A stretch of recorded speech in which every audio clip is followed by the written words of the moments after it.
Olá pessoal, tudo bem? Hoje nós estamos na reta final, né, na penúltima aula do módulo 4, Interpretação dos Sonhos, do curso de formação nas obras de Sigmund Freud. Então, para você que chegou aqui a essa penúltima videoaula, parabéns a você, tá bom? Muito obrigado aí pela sua insistência nessa letra, nessa formação. Então, eu estou aqui para parabenizar você e também nessa transferência de confiabilidade, né, a minha pessoa, muito obrigado. E na página 333, que é um capítulo pequeno, né, o trabalho de deslocamento, vamos fazer aqui, né, uma transmissão desse conteúdo que se apresenta nessa videoaula. É a página 333, para quem tem esse livro aqui, e o tema é o trabalho de deslocamento. Ao fazer nossa coletânea de exemplos de condensação nos sonhos, a existência de outra relação, provavelmente de importância não inferior, já se torna evidente. Via-se que os elementos que se destacam como os principais componentes do conteúdo manifesto do sonho estão longe de desempenhar o mesmo papel nos pensamentos do sonho e como corolário pode-se afirmar o inverso dessa asserção. O que é claramente a essência dos pensamentos do sonho não precisa, de algum modo, ser representado no sonho. O sonho tem por si, por assim dizer, uma centração diferente dos pensamentos únicos. Seu conteúdo tem elementos diferentes como ponto central. Assim, no sonho da monografia de botânica, por exemplo, o ponto central do conteúdo do sonho era, evidentemente, o elemento botânica, ao passo que os pensamentos do sonho concerniam as compilações e conflitos que surgem entre os colegas por suas obrigações profissionais e ainda a acusação de que eu tinha o hábito de fazer sacrifícios demais em prol dos meus passatempos. O elemento botânica não ocupava absolutamente nenhum lugar nesse núcleo dos pensamentos do sonho, a menos que eles se ligassem vagamente por uma análise. Pelo fato de que a botânica jamais figurará entre meus estudos favoritos. No sonho de minha paciente sobre Safo, a posição central era ocupada por subir e descer, e por estar em cima e embaixo. Os pensamentos do sonho, porém, versavam sobre os perigos das relações sexuais com pessoas de classe social inferior. Então, aqui a gente chega nessa penúltima aula, né, e nesse penúltimo capítulo, né, desse volume, que é do módulo 4, é, o Freud nos mostrando que cada sonho tem uma temática central, mas que surgem outros elementos ali, discursivos, que é, às vezes a pessoa esquece o tema e se prende às questões, né, que estão ali conectadas ao tema central, né? Freud vai dizer, espera aí, mas havia outras questões minhas ali que apareciam no sonho, né, referente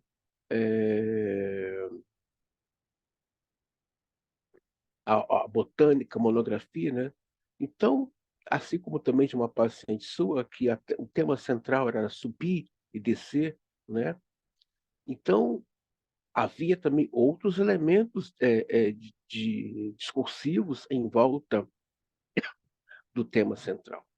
Então, voltando aqui, a psicanálise freudiana vai trabalhar, a gente vem dentro de um construto, nesses meses todos, né, sobre sonhos, e chegamos ao que a gente vem falando, discutindo aqui sempre, a psicanálise freudiana nos sonhos vai trabalhar com o tema central, né? A psicanálise lacaniana vai trabalhar com o texto, né? Aquilo que foi dito no sonho, E a psicologia junguiana vai trabalhar, né, com todos os elementos do sonho, todos. Ela não vai deixar escapar nada, todos ela vai explorar. Então, fica aí a seu critério, você aspirante e você analista que está assistindo essa aula, qual técnica, qual método você vai utilizar, né, de exploração no sonho, no seu sonho, ou no sonho do seu paciente, ou do seu analisando, né, que assim chegar na sua clínica. Se claro, você pretende adotar, né, a prática dos sonhos como, o seu percurso analítico, também vai depender disso, se você vai querer adotar, tá bom? Então fica essa dica aqui para vocês, tá gente? De modo que apenas um único elemento dos pensamentos do sonho parece ter penetrado no conteúdo do sonho, embora esse elemento fosse desproporcionalmente ampliado. De forma semelhante no sonho dos besouros de maio, cujo tópico foram as relações entre sexualidade e crueldade. E é certo que o fator crueldade surgiu no conteúdo onírico, mas o fez com respeito a outra coisa, sem qualquer menção à sexualidade. Ou seja, fora do seu contexto e, por conseguinte, transformado em algo estranho. Mas uma vez em meu sonho sobre meu tio, a barba loura, que formava seu ponto central, não parece ter tido qualquer ligação em seu significado com meus desejos ambiciosos, que, como vimos, constituíram o núcleo do pensamento do sonho. Tais sonhos dão uma impressão justificável de deslocamento. Em completo contraste com esses exemplos, podemos ver que o sonho da injeção de Irma, os diferentes elementos puderam reter no curso do processo de construção do sonho, o lugar aproximado que ocupava nos pensamentos do sonho. De novo, repetir para vocês, não devemos confundir racionalização com, esqueci a palavra, foi da aula passada, de quinta-feira, com condensação. Não podemos confundir condensação com deslocamento, tá, pessoal? E sublimação. Então, são esses quatro pontos que não podemos confundir: racionalização, condensação, deslocamento e sublimação. Há pessoas que acham que sublimação e condensação é a mesma coisa, não é, tá? É, a sublimação a pessoa faz, né, num estado de angústia, né, não querendo rever aquilo que eu dei o exemplo na aula passada, né? Às vezes a pessoa fica o dia todo repostando e repostando postagens ou fazendo um excesso de certo. Aquilo ali é uma sublimação.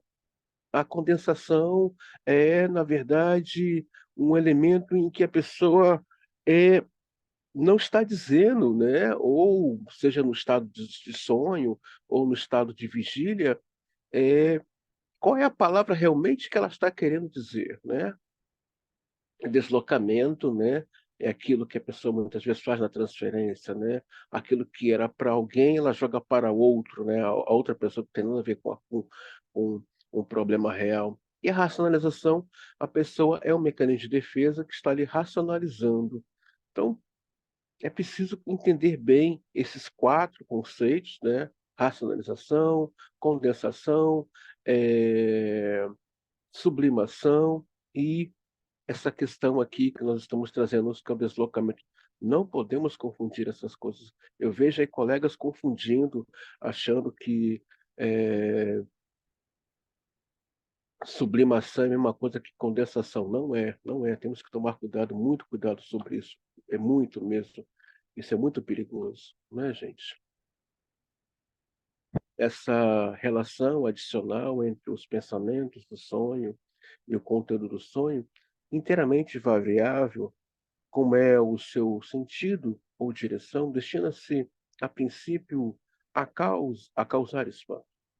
ao considerarmos um processo psíquico na vida normal e verificarmos que uma de suas várias representações integrantes foi destacada das demais e adquiriu um grau especial de nitidez. Na consciência, costumamos encarar esse efeito como prova de que uma dose especialmente elevada de valor psíquico, um grau particular de interesse, está ligada a essa representação predominante. Mas agora descobrimos que, no caso dos diferentes elementos dos pensamentos do sonho, esse tipo de valor não persiste ou é desconsiderado no processo da formação do sonho. Nunca há qualquer dúvida quanto a quais elementos dos pensamentos do sonho têm mais alto valor psíquico. Tomamos ciência disso por julgamento direto.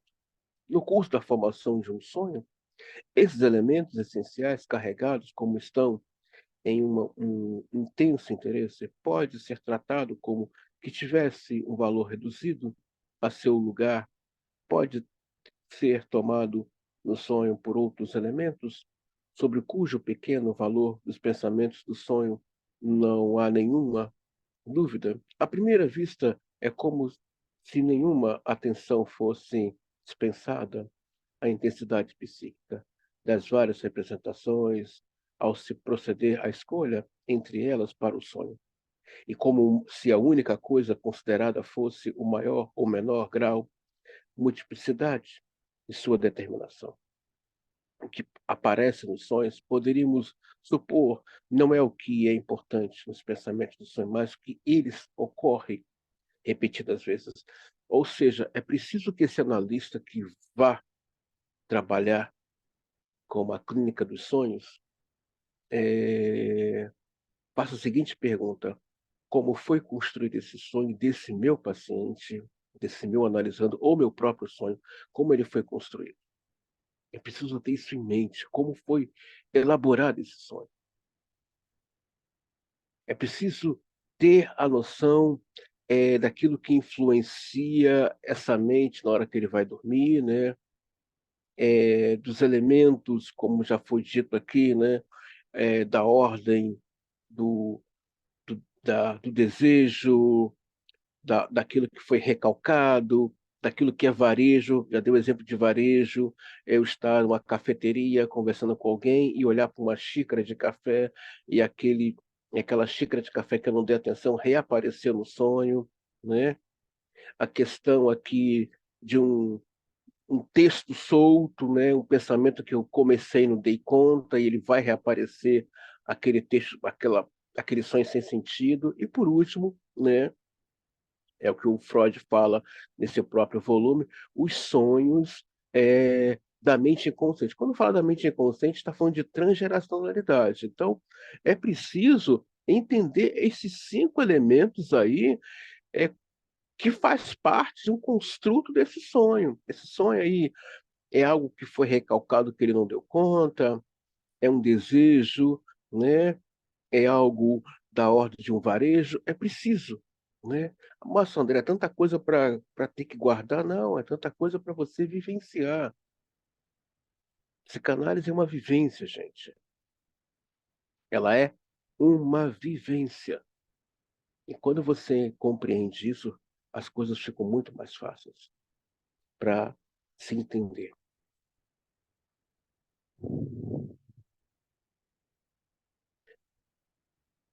Mas essa hipótese não nos ajuda muito em nossa compreensão da formação dos sonhos, visto que, a julgar pela natureza das coisas, parece evidente que os dois fatores da determinação múltipla e do valor psíquico intrínseco devem necessariamente atuar no mesmo sentido. As representações mais importantes entre os pensamentos do sonho serão quase certamente as que com, com, com mais frequência ocorrem neles, uma vez que os diferentes pensamentos oníricos, por assim dizer, delas, se irradiarão. Não obstante, o sonho pode rejeitar os elementos assim altamente enfatizados em si próprios e reforçados a partir de muitas direções e selecionar para seu conteúdo outros elementos que possuam apenas o segundo desses atributos. Para resolver essa dificuldade, utilizaremos outra impressão derivada de nossa investigação. A sobredeterminação do conteúdo do sonho. Talvez alguns dos que leram essa investigação já tenham chegado à conclusão independente de que sobredeterminação dos elementos dos sonhos não é uma descoberta muito importante, já que é evidente em si mesmo.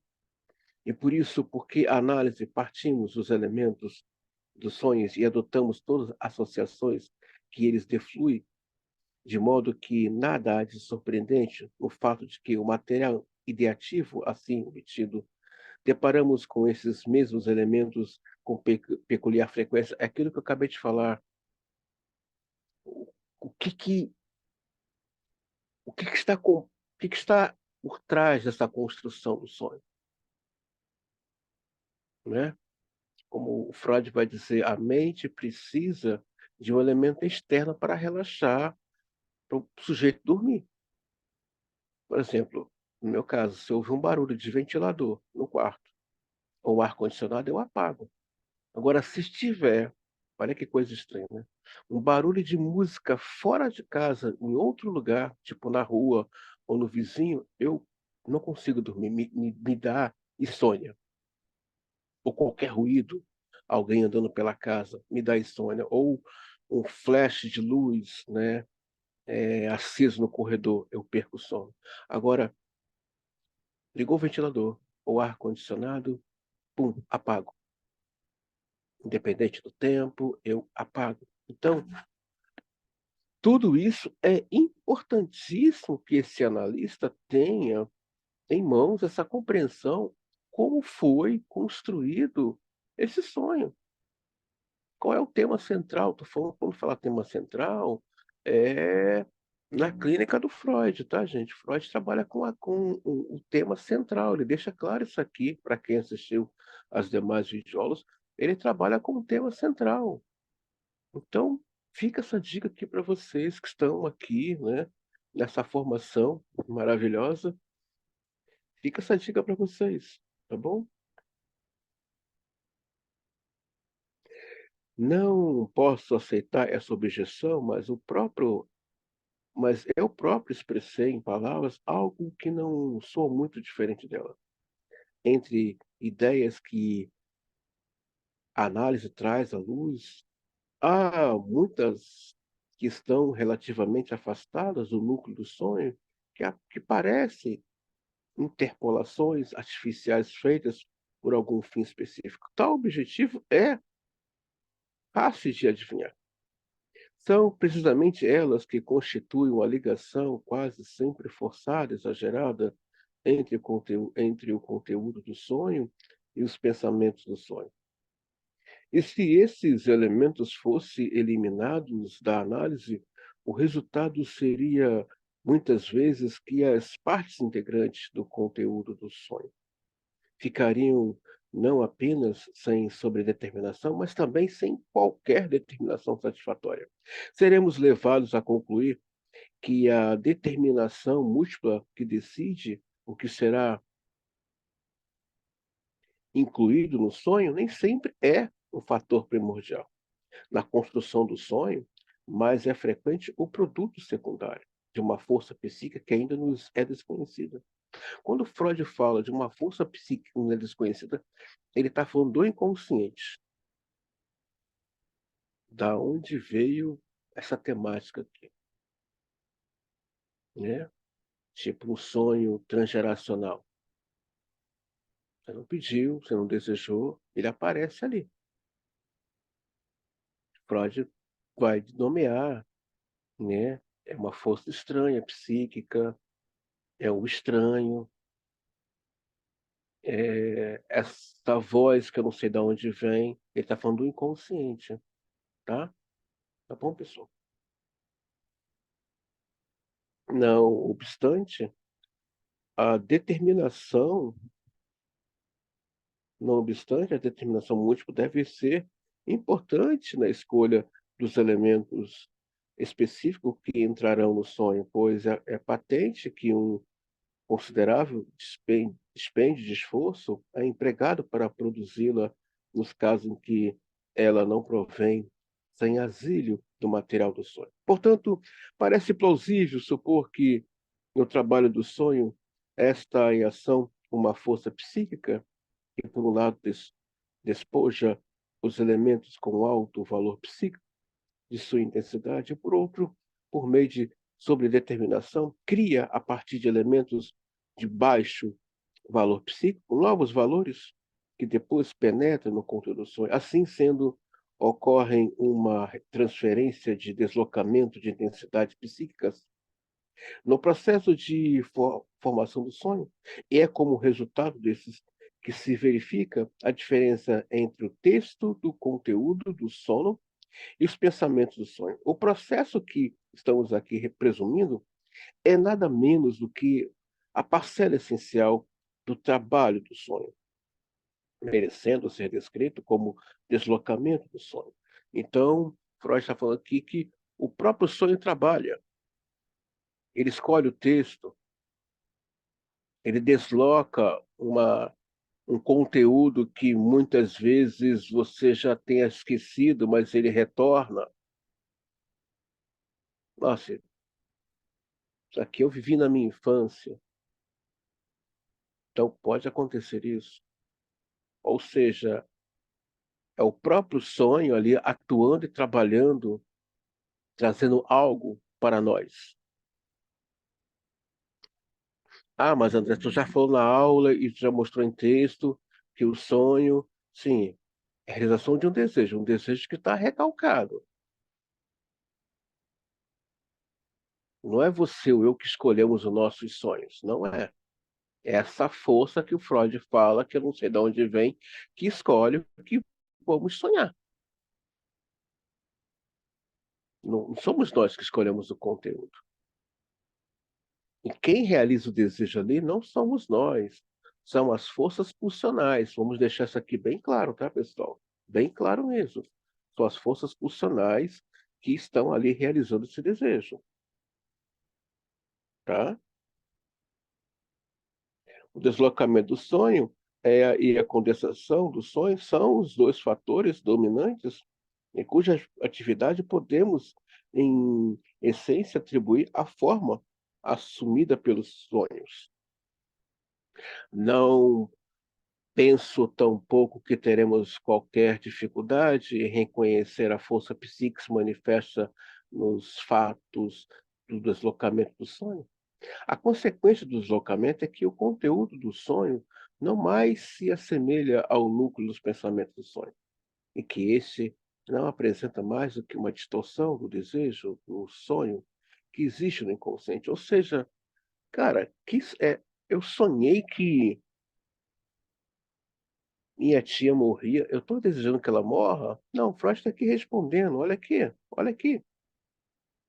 Olha que coisa gostosa. A consequência do deslocamento é que o conteúdo do sonho não mais se assemelha ao núcleo do pensamento. E que este não apresenta mais do que a distorção do desejo. É uma distorção, não quer dizer que você está desejando que a sua tia morra. É uma distorção. Mas também cabe uma investigação. Por que está aparecendo ali essa distorção? Realmente é trabalho para esse analista, tem que investigar. Não é fácil, não é fácil.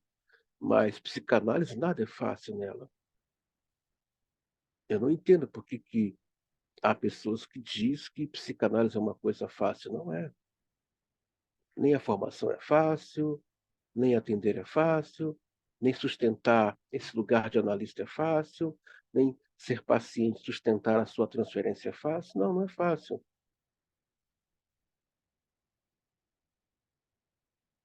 Mas já estamos familiarizados com a distorção do sonho, descobrimos sua origem na censura, que é exercida por uma instância psíquica da mente sobre outra. O deslocamento do sonho é um dos principais métodos pelos quais essa distorção é obtida. Podemos presumir, portanto, que o deslocamento do sonho se dá por influência da mesma censura, ou seja, a censura da defesa é do psíquica, a questão da interação desses fatores, deslocamento, condensação e sobredeterminação, na construção dos sonhos, bem como a questão de que qual deles é o fator dominante e qual é o fator subordinado. Tudo isso deixaremos de lado para uma investigação posterior, mas podemos enunciar provisoriamente uma segunda condição de que se deve ser atendida por elementos dos pensamentos do sonho que penetram no sonho. Eles têm que escapar da censura imposta pela resistência. E daqui por diante, ao interpretarmos os sonhos, levaremos em conta o deslocamento do sonho como fator inegável. Ou seja, aquilo que o sujeito está com resistência, né, no seu estado de vigília, ele escapa e vai reaparecer lá nos sonhos. Escapa, vai reaparecer nos sonhos com uma outra roupagem. Sim, vai reaparecer nos sonhos. Então, fica aqui essa pequena videoaula de reflexão para você, meu caro aspirante, meu caro analista, entender que a interpretação dos sonhos não é uma coisa assim tão fácil como é dito na cultura de esquina. Quando falamos cultura de esquina, na verdade, esse senso comum, essa antropologia é, é, da resposta pronta. Não, não é fácil, requer desse analista desejo, né? Eu já indiquei aqui, vou falar de novo, e vou colocar isso na ementa do próximo módulo para vocês. Vai depender muito desse analista, o quanto ele está desejoso que a análise aconteça, e ter aí seu material extra de pesquisa, como um bom livro de linguística geral, né? Um bom livro de semiótica, né? Um bom livro sobre simbologia, né? Mitologia, né? E também alguma coisa aí de transgeracionalidade para fazer um bom levantamento de pesquisa para ver que sonho é esse que se apresenta para a minha pessoa, para os meus pacientes, o analisandos. Então, muito obrigado a você que chegou aqui nessa penúltima videoaula e aguardamos aí os nossos andamentos. Já estamos indo para o quinto módulo, que é a segunda parte da interpretação dos sonhos. Parabéns para você e muito obrigado de coração, de verdade, por essa transferência de confiabilidade à minha pessoa. Então, que fique para você essa videoaula de reflexão e que ela te ajude nesse atravessamento, nessa formação maravilhosa que é formação psicanalítica em cima das obras de Sigmund Freud. Até a próxima.